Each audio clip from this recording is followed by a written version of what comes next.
समाजवाद और धर्मनिरपेक्षता, दो शब्द बहुत चर्चा में है। इंदिरा गांधी, इमरजेंसी, ये भी चर्चा में।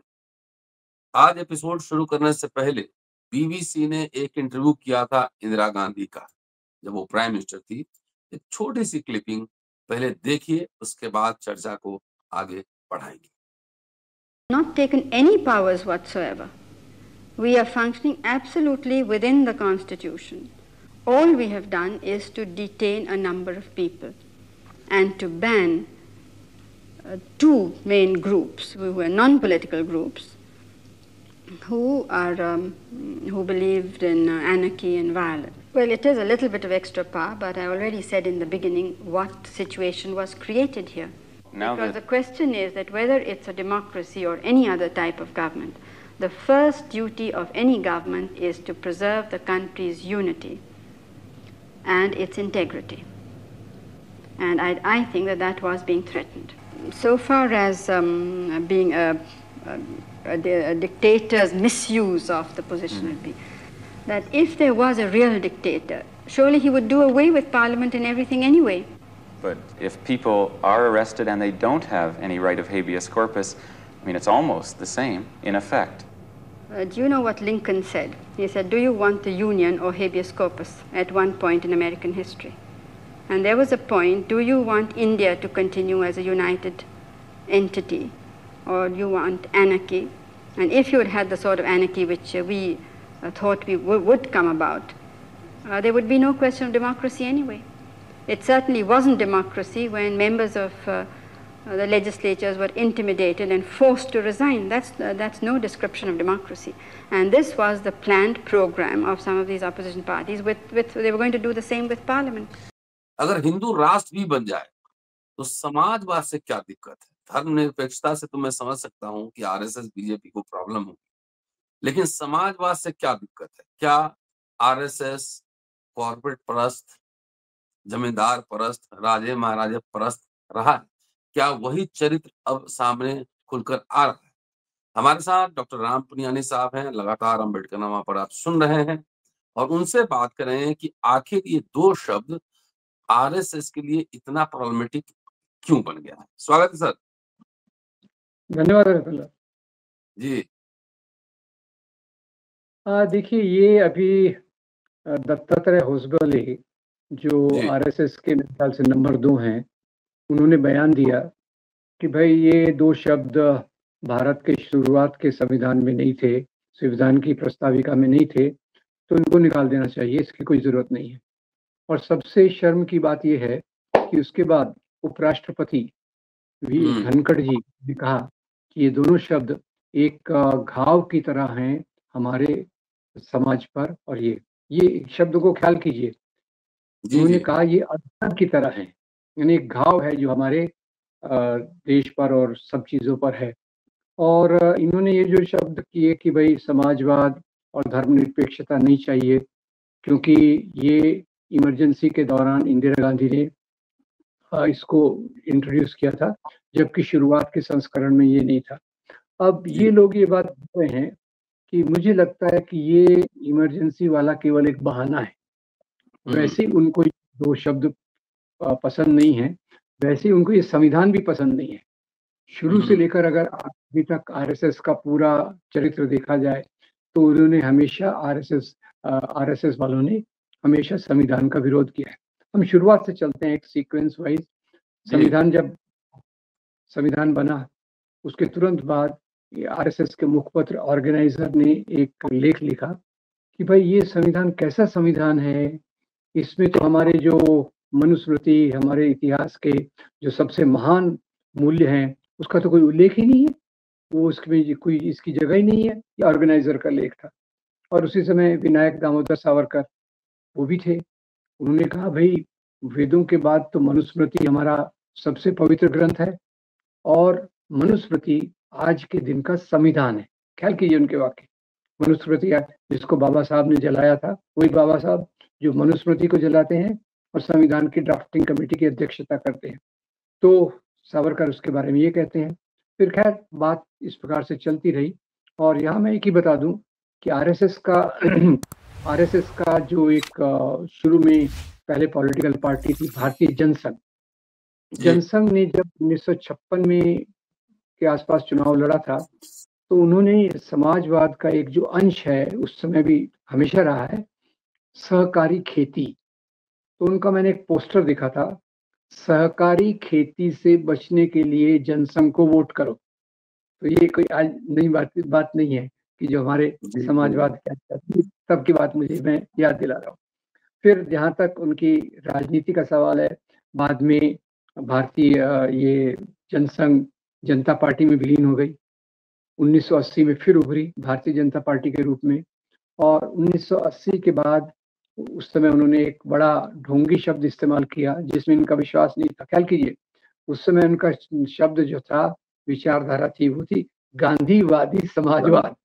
तो न गांधीवाद में विश्वास, उनकी विचारधारा के व्यक्ति ने गांधी की हत्या की, और समाजवाद का वो हमेशा विरोध करते रहे। खैर, पर 1985 में उन्होंने ये बदल के एकात्म मानववाद कर दिया, जो इनका है, क्या नाम है, दीनदयाल उपाध्याय का, जो ऊंच नीच में मानता है और समाज के अलग अंगों को, स्टेटस को जैसे थे बने रहो की सलाह देता है।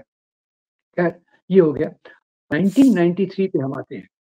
उस समय राजेंद्र जो थे वो आरएसएस के मुखिया बने। वो एक ही मुखिया थे आरएसएस के जो गैर ब्राह्मण थे। तो उन्होंने कहा कि भाई ये जो भारतीय संविधान है ये भारतीय आत्मा से मेल नहीं खाता, स्पिरिट ऑफ इंडिया जो हमारे मूल्य है उनसे मेल नहीं खाता, तो इसमें बदलाव लाने की जरूरत है। ये नए रज्जू भैया बोलते हैं।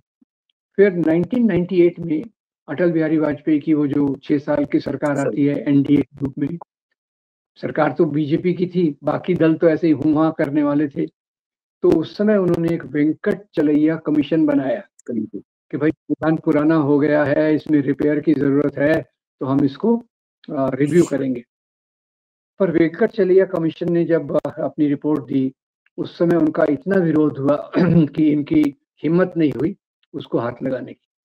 अब 2000 में के सुदर्शन इसके अध्यक्ष बने, सर संघचालक बने आरएसएस के, और उन्होंने कई इंटरव्यूज में ये कहा कि भारतीय संविधान तो विदेशी मूल्यों पे बना है और हमको एक ऐसा संविधान चाहिए जो भारतीय धर्म ग्रंथों के आधार पे बना। तो ये बात उन्होंने ऑफिशियली कही, जिससे वो कभी पीछे नहीं हटे। तो इस तरीके से मैं पहले बताना चाहता हूँ कि भारतीय संविधान के जो मूल्य हैं और उसमें जो प्रस्ताविका में जो शब्द थे, स्वतंत्रता, समता, बंधुता, न्याय, उससे इनको जो तकलीफ थी वो हमेशा बताते रहे।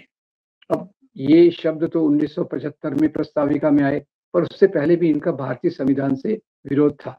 ये एक बहानेबाजी के कारण जब वो 2014 में सत्ता पे आए तो 2015 में रिपब्लिक डे पे इन्होंने एक एडवर्टाइजमेंट जारी किया, विज्ञापन जारी किया, और विज्ञापन में वो प्रस्ताविका नहीं थी जो अभी है।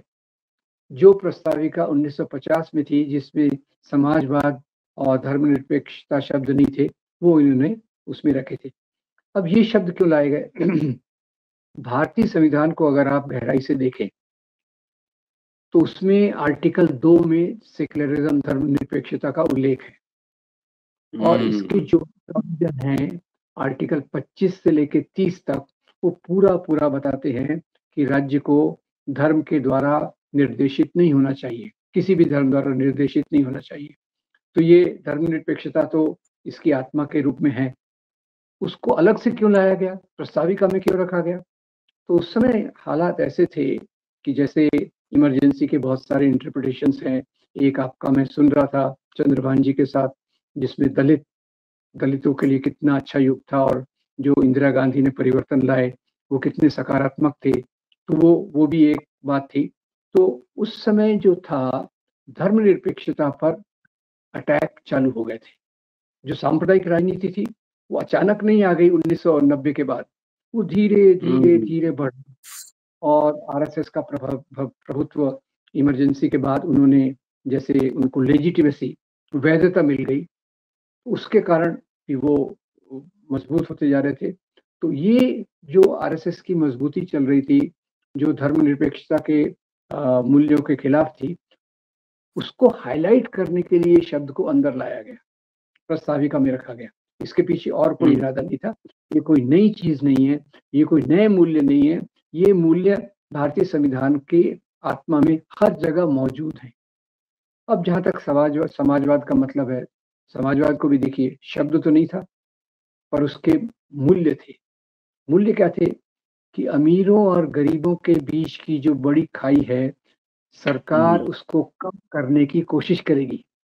अब आज तो ये आश्चर्य होता है कि इस प्रकार की चीज भी संविधान में है, क्योंकि आज तो उल्टा ही हो रहा है कि सरकार देखती है केवल संभ्रांत लोगों को किस प्रकार से और संभ्रांत बनाया जाए, गरीब कैसे गरीब बने। और यहाँ मुझे महात्मा गांधी का भी वो कथन याद आता है जो समाजवाद से कितना करीब है। मैं मतलब थ्योरेटिकली नहीं बोल रहा। जब महात्मा गांधी कहते हैं कि सरकार ने वो नीतियां बनाना चाहिए जो कतार के आखिरी व्यक्ति की जरूरत की है, तो ये क्या हो गया? ये वही बात हो गई कि भाई आप एक ऐसा समाज का मॉडल बनाइए जिसमें एक आर्थिक समानता, सामाजिक समानता और वो सब चीजें हों।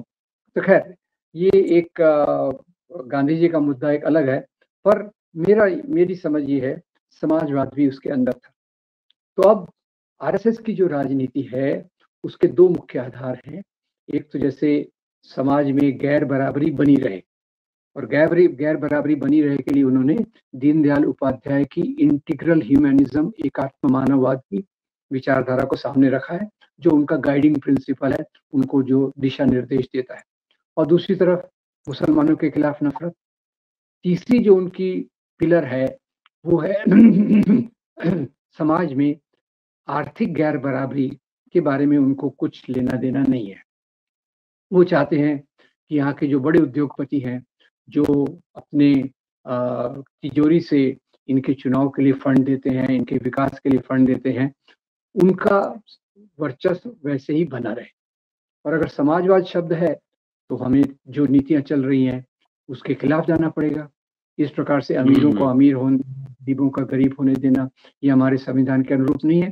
तो ये दो शब्द तो लाए गए हैं, और इस बहाने आरएसएस का असली चरित्र, भारतीय जनता पार्टी का असली चरित्र आपको देखने को मिल रहा है। क्या देख रहे हैं हम? कि भाई वो इसको एक अल्सर कह रहे हैं, समाजवाद और धर्मनिरपेक्षता को एक अल्सर कह रहे हैं। और धर्मनिरपेक्षता का मतलब केवल हिंदू मुस्लिम इससे नहीं है। धर्मनिरपेक्षता को मैं सामाजिक समता से भी जोड़ता हूँ, जो शब्द वैसे भी है, क्योंकि अगर सामाजिक समता नहीं होगी तो धर्मनिरपेक्षता का कोई अर्थ नहीं रह जाता। तो खैर ये सब मिले जुले जो वक्तव्य हैं, आरएसएस को उससे खास नफरत है, और ये नफरत आज की नहीं है। समय देख देख कर वो इसको अलग प्रकार से अभिव्यक्त करते रहते हैं।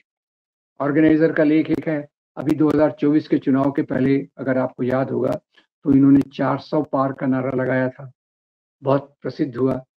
और उस समय के आसपास कई बीजेपी के नेताओं ने कहा कि हमको 400 पार इसलिए चाहिए क्योंकि उनको संविधान बदलना है। अनंत कृष्ण हेगड़े जो इनके कर्नाटक के एक नेता हैं, उन्होंने स्पष्ट रूप से कहा हम सत्ता में क्यों आ रहे हैं, सत्ता में क्यों आए हैं, क्योंकि हमको संविधान को बदलना है, ये संविधान हमारे इससे मैच नहीं करता। तो मैं इसको ऐसा एंड करूंगा कि धर्मनिरपेक्षता और समाजवाद ये दो शब्द बहाना है। मुख्य रूप से उनको भारतीय संविधान को हटाना है। मुख्य रूप से उनको जो समता के मूल्य हैं, जो बाबा साहब गौतम बुद्ध से लेके बाबा साहब तक आते हैं, उन मूल्यों के खिलाफ जाकर काम करना है। ये मेरी समझ है। नहीं, बहुत स्पष्ट रूप से आपने सही कहा कि अल्टीमेटली इनका टारगेट है वो संविधान है, समाजवाद और धर्मनिरपेक्षता तो एक बहाना है। शुक्रिया सर, थैंक यू, बहुत अच्छी जानकारी। धन्यवाद। दोस्तों देखते रहिए। Thank you sir.